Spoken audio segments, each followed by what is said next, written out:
Hello and welcome to the CIPD's HR People Pod. My name's David D'Souza and I'm Director of Profession at the CIPD, or at least I am this week. And we're here to bring you the topical insights and expert views around the changing world of work and what it means for the profession. You will see from the backgrounds today that we're not in our usual studio, so due to logistical reasons, everyone's doing it from home. So I apologise for what will doubtless be a podcast interrupted by potentially my cat's bottom and probably the Ring doorbell going in different places as well. But we're going to make sure it's a good one. So joining me today, I have two guests who are making their third appearance on the podcast. So they're getting up there into the top tier. So first, I'm going to come to you, Alix, just to tell us a little bit about yourself and what you do. Thank you. Third time's a charm. Thank you so much for having me back. I keep on saying I'm either token northerner, but surely not. It's about the good conversation. So I'm Alix Bolton. I am Chief People Officer for a business called Smollan.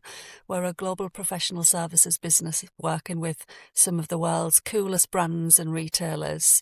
We're 90,000 strong globally, although smaller and more mature in Europe, doing some really cool things. My background's been a mix of different business models in different industries, so I feel really lucky to have navigated through different waters. Really good to be here. Looking forward to the conversation. And from memory, a big K-pop Demon Hunters fan as well. And there's not always a massive crossover, is there, between HR and K-pop? I was going to bring a more, sensible anecdote to this one, but I just don't think I can. Yeah, big fan. Finding leadership in the smallest places. Indeed. I've seen the charts. Apparently this is a thing. I resist watching or listening to it in any way, but I apologise for that. And we also have joining us from the CIPD itself, Alison Hodgson for her third appearance. So Alison, if you could tell people a little bit about yourself and what you do. Morning all. So I am the country director for the CIPD here in Ireland.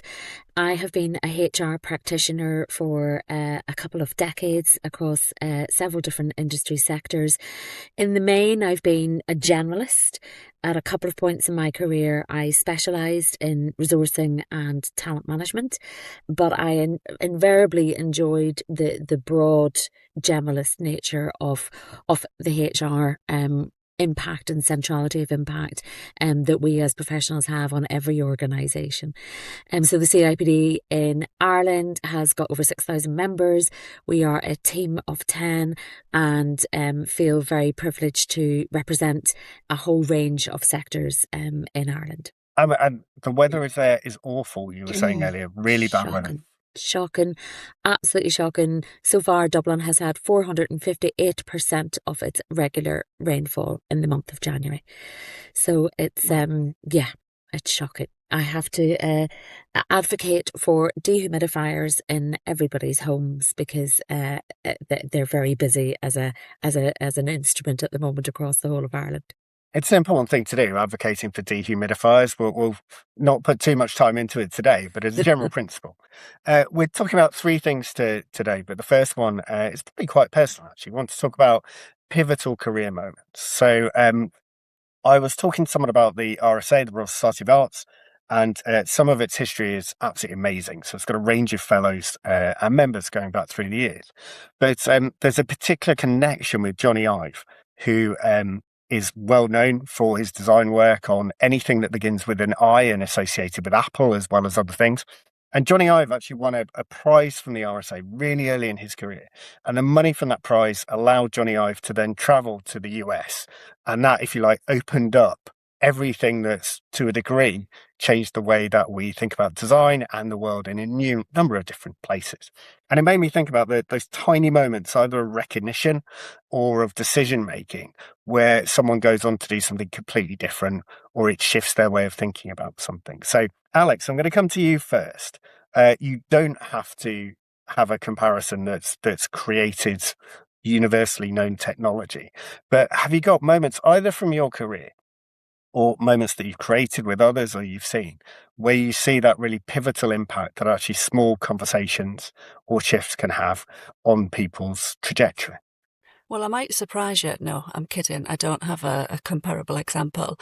yes, and I'm going to kind of flip it not to instances, but talk about people who've impacted and given me, the freedom around decision making. And that's been a number of people. But just last night, I was lucky enough to be at a very swanky awards do in Grosvenor House on Park Lane. And I was sat next to a lovely lady who I didn't know was a bit of a big deal. So a lady called Tanuj, who works for Standard Chartered.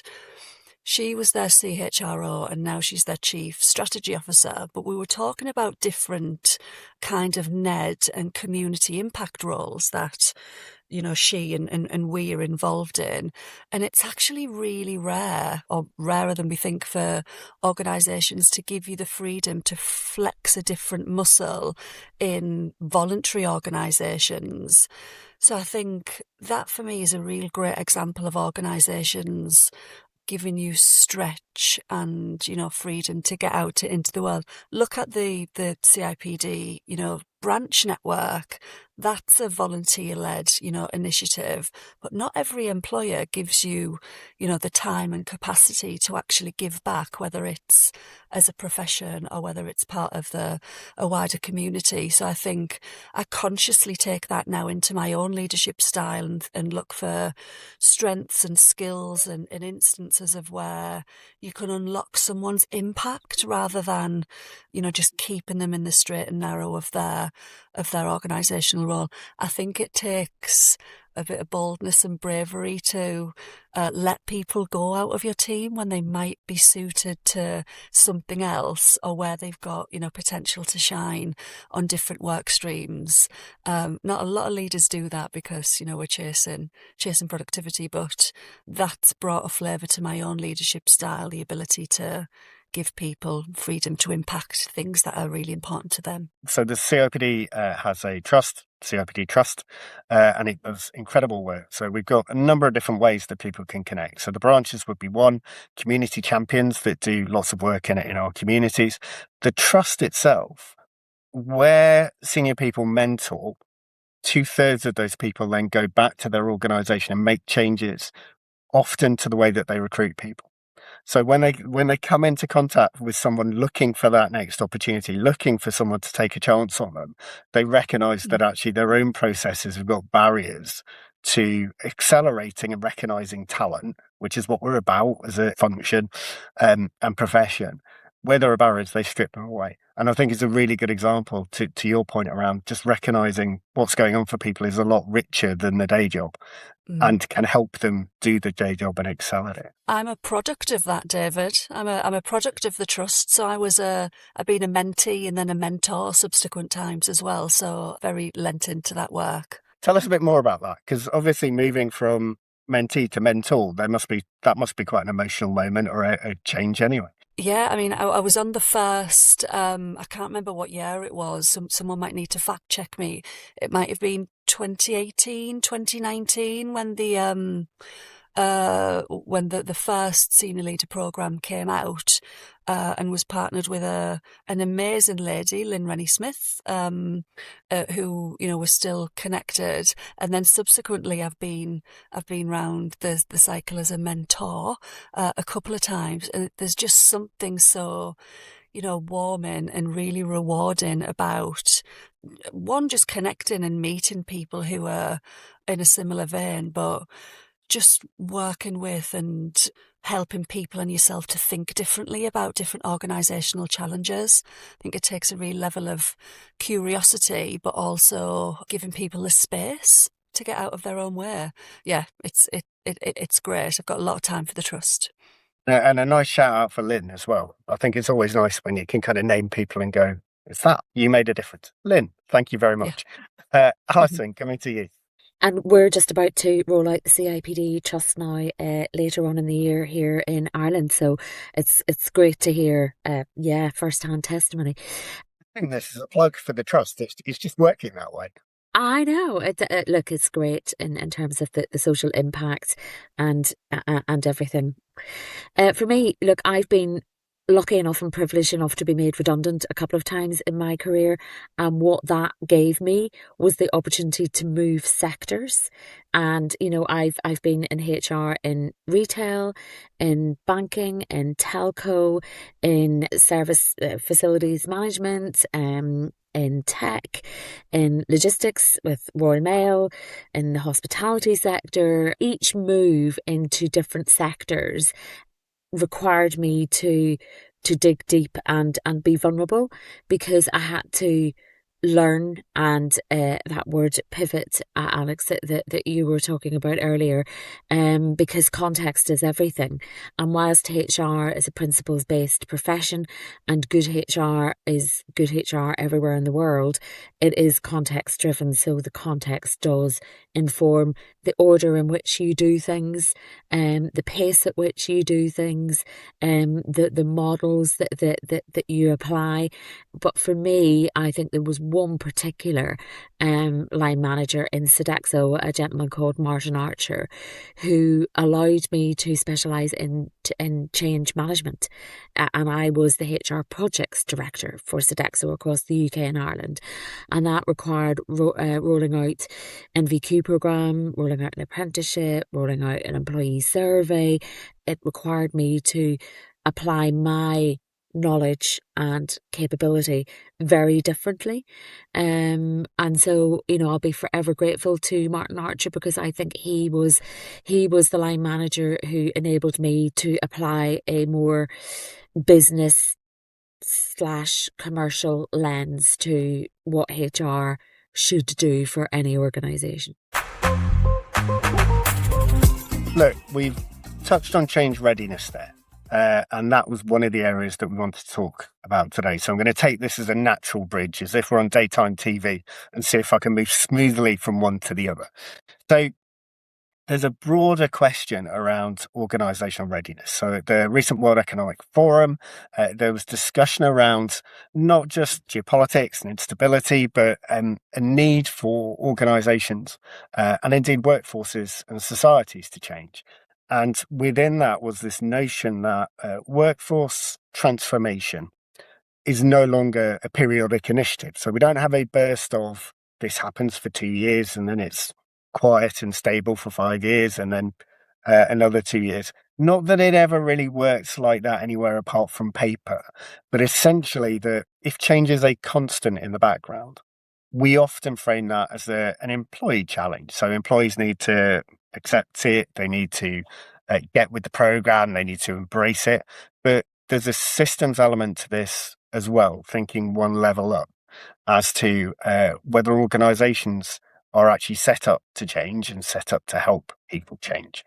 Alison, I'm going to come to you first. You can either draw on your experience at Sodexo or anywhere else from the number of sectors that I lost count of at one point. I assume you just did 6 months in each. No.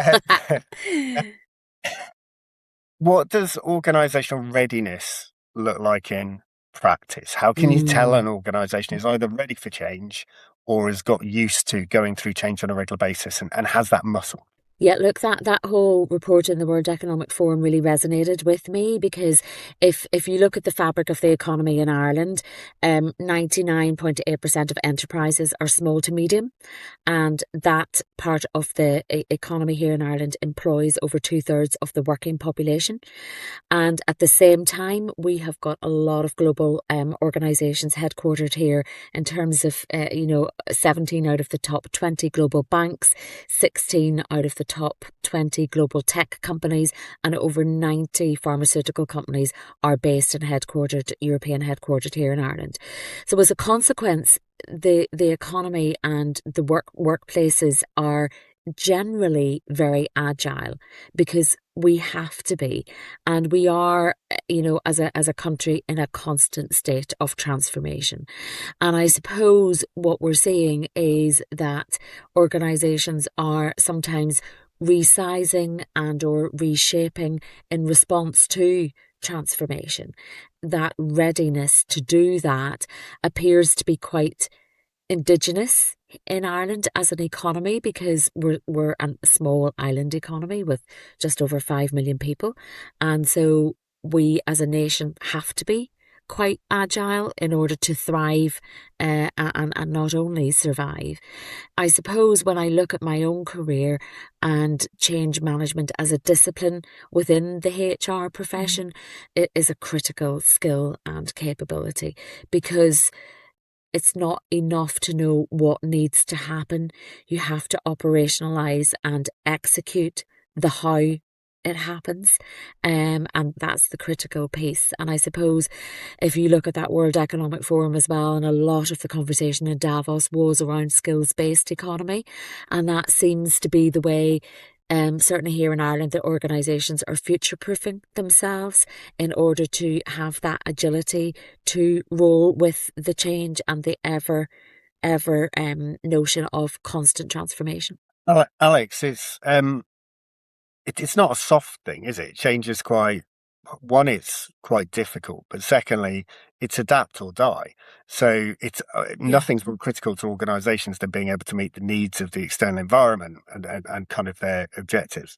What are your observations around that? Kind of that is the level of change shifting? But also, what do organisations need to do? I totally agree with Alison, and it's a capability rather than an event.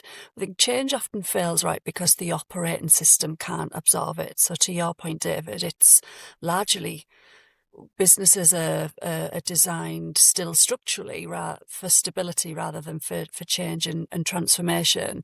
And where we see that manifest is in things like decision making stuck at the top, matrix complexity with no clarity, which is something we're experiencing in my businesses at the minute as we come together as one global organisation. Legacy processes acting like concrete, even in the world of AI, but just switching processes is not easy. And I think there's a real kind of commercial danger around leaders rewarding predictability over learning and skills and change readiness as a muscle. I don't think the future is around transformation programs. I think the future is around continuous reinvention as part of business as usual. That sounds easier said than done, right? There's a lot of championing for shorter planning cycles, more contingent workforce models, skills intelligence, and leaders who really role model adaptability. But I do still think largely businesses are set up for execution rather than evolution. So to Alison's point, this is not a series of project plans. It's a organisational muscle that needs flexing and training. But I haven't got the answer. I've just got some observations. And it's interesting because you're saying the shorter planning cycles, but the longer decision-making cycles, which is quite a juxtaposition, really, and makes it very difficult to get it right. Very difficult. I think that kind of paradox between shorter planning cycles but frantic chaos and still without real clear decision making. It doesn't matter, how long the planning cycle is. If we're not all, pointing in the same direction, that's when things are falling over. Yeah, it seems to be the nervousness around actually pinning something to, action. Yeah. And I think that is derived from the rate of change and the level of uncertainty with geopolitics, climate events like 458% of your normal rainfall. What do you do? And I think there's a fear of making a decision. And I suppose in my experience, done is better than not done or perfect. Just do something and iterate, because I think the cost of not doing something is too heavy. Yeah, we've talked about it a bit in terms of the changing external environment, in terms of legal changes and the unpredictability of the political environment. And there's something really interesting there, which is if your starting assumption as an organisation, and an organisation doesn't think, but it's made up of people that do think, and you get a net result. If your starting assumption is things will largely be the same, but we might need to change them, that is radically different to your starting assumption being everything around us is changing and we're essentially building on shifting sands. And people prefer the certainty of the first one the reality appears to be more of the second one than it's been before. I don't think it's binary. And that's a challenge for leadership teams, but it's also a challenge for the profession, because we talked historically about change fatigue. You can't do another change. In a world of perpetual change, what is, to Alex's question, I think it's a brilliant one. How do you create an organization that's ready for that? Because changing transformation isn't shifting an organization chart, moving one bit to another. It's workflows and its expectations and its culture and its objectives and outcomes. That's a far more complex system to have to juggle on a perpetual basis than just, well, actually things are changing, so maybe we move that division, make it a bit smaller and shift that one into a different pillar. I think that the speed that organisations now kind of need to absorb the external environment is rapid, right? You know, you look at how connected and interconnected we are, both externally and internally, just in the rate of, you know, how media flows in, or, you know, updates around, you know, global geopolitics or whatever, the kind of rate of news and newness coming into organisations that's forcing, you know, businesses to adapt is massive. And I wonder, you know, do we need to change for everything, or have we got to be more decisive about, you know, how we evolve? I'm going to move us on, but final top tip for anyone listening: think about what's not going to change as well, because the change can be overwhelming. But if you still are going to need to be serving pretty much the same customer base or addressing the same need that you have done historically, that's a good call to realign around, rather than thinking that everything's always up for grabs. Some things are normally pretty consistent. In our case, for instance, we need to serve the profession as it undergoes different changes and challenges. That's a call that this organisation's been doing for well over 100 years now. That's the bit you've got to focus on. So go back to basics, and actually it's worth it for the profession as well.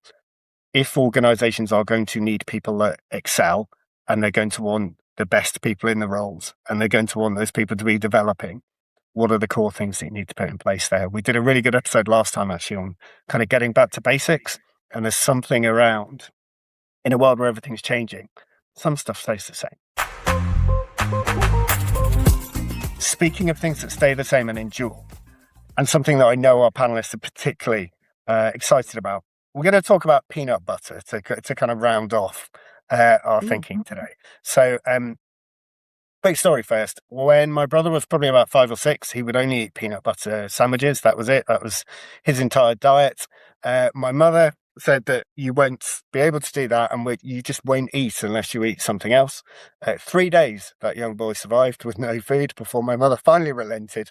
It was probably another 2 or 3 years until he voluntarily kind of shifted something else. Never underestimate the power of human stubbornness. It's an incredible thing. My brother would have happily starved himself to death voluntarily, seemingly, rather than eat anything that wasn't peanut butter. But here we're talking about, is peanut butter a bad thing in a very specific context, which is story in The Guardian. And to give credit to PayScale, compensation data provider, for providing this information, they've created a lovely term, which is peanut butter pay rises. And the idea of a peanut butter pay rise is it's kind of standardized across the board. You just spread it evenly right across the piece. And they're saying that they're seeing more organizations doing that. We've got a really good pay reward and insight function at the CIPD. Do check out the reports. Really, really good stuff in there. I think probably underutilized. But the notion of a peanut butter pay rise, do we think this is something organizations should be looking at? Other organizations going, we should do more of this because it's got a sense of fairness to it, it's got a sense of being equitable? Or do we think that actually what's more important is a degree of determination of performance being recognised in people's pay? Yeah, look, I think this really feeds into the EU Pay Transparency Directive that's coming into effect now in June of this year. It was first formally adopted by the EU in April 2023, and member states have got until the 7th of June of 2026 to transpose it into their local legislation. There are 4 elements to the Pay Transparency Directive. One is job job seekers now must know what the salary band for the job that they're applying for is. Organisations have got to lay out what their salary levels are and the criteria for progression. The third part is employees have a right to find out what the average level of pay is for equal jobs within that organisation. And then the fourth element is around the gender pay gap reporting, which we've been doing here for a number of years. It is going to become more sophisticated. So I suppose the notion of peanut butter pay rises really feeds into that transparency directive. I haven't read the directive in detail. I've spoken to quite a few employment laws across Europe. It doesn't specifically mention peanut butter in the directive, does it? No, but it possibly should if member states want to adopt it. Yeah. You'd like to advocate for that? Okay. Along with dehumidifiers. So it does play into that transparency piece where it's a lot more straightforward for organisations to articulate if they've got a framework.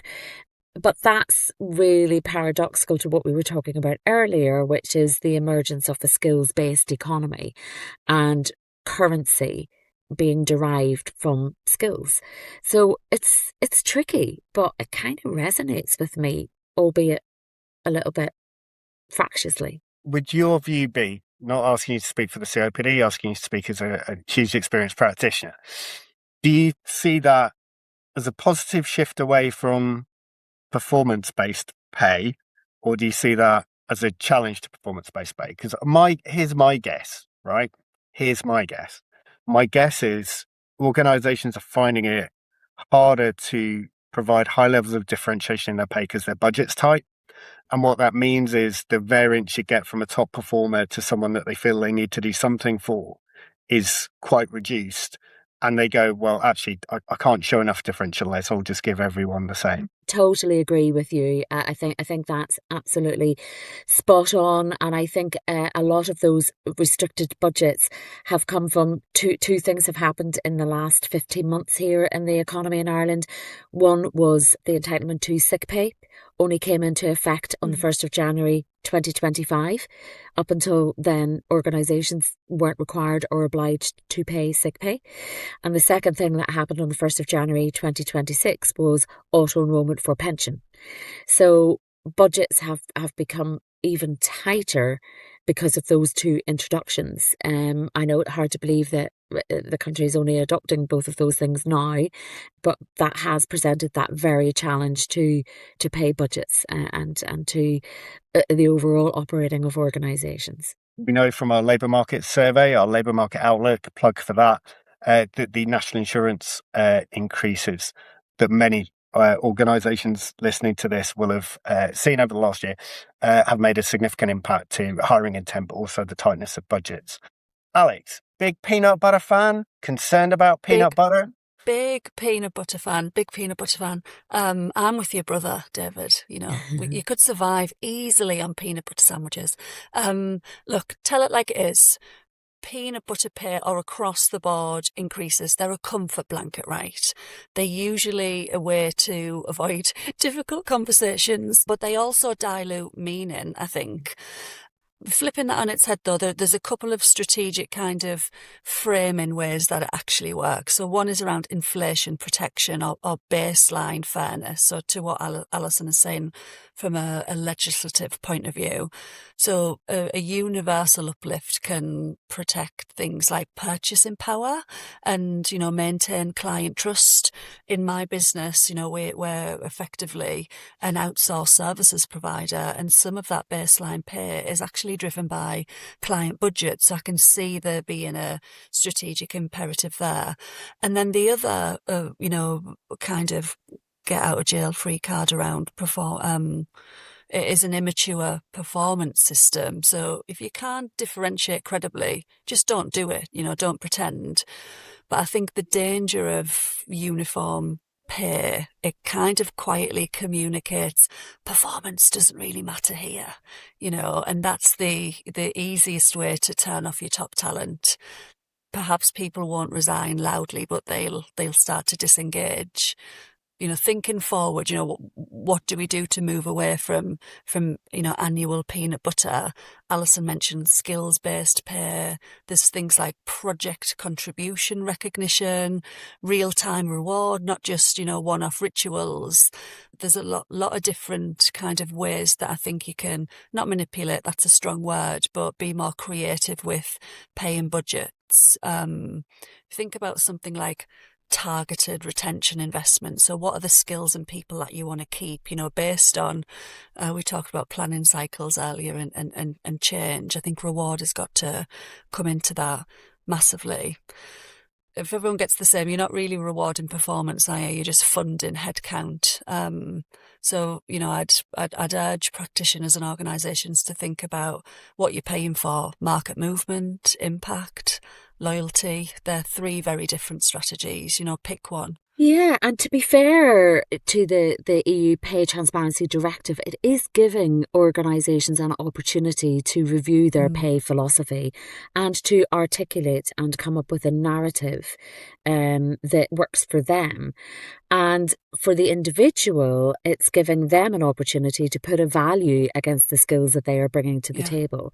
So there are upsides, but it is going to require work and fresh thinking. And if you decide that peanut butter pay philosophy is what your organisation is fit for purpose in your organisation, then okay. But be sure to understand the unintended consequences, I think, which is the quiet suggestion that mediocre performance results in the same reward as high performance. Especially, in when we're seeing unemployment levels rising to, numbers not seen in years, with entry-level hiring roles being and lower paid and younger workers being hit the most. I think now reward and retention strategies are absolutely got to be focused for businesses. Yeah, the employment contract's essentially a bargain for people's expertise and effort.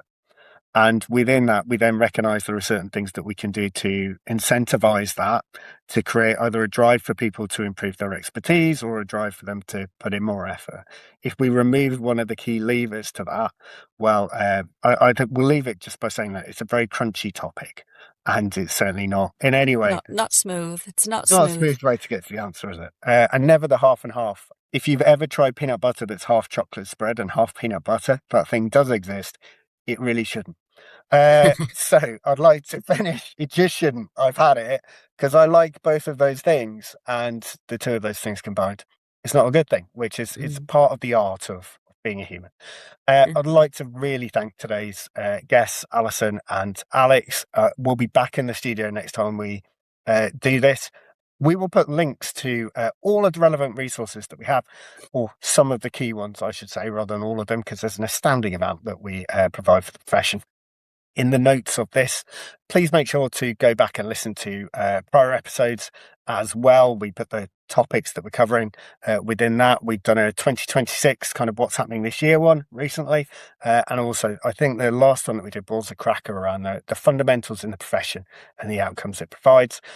Find us in your favourite places, watch us online, listen to us on your commute. I'm David D'Souza, and this has been the HR People Pod. Have a great couple of weeks.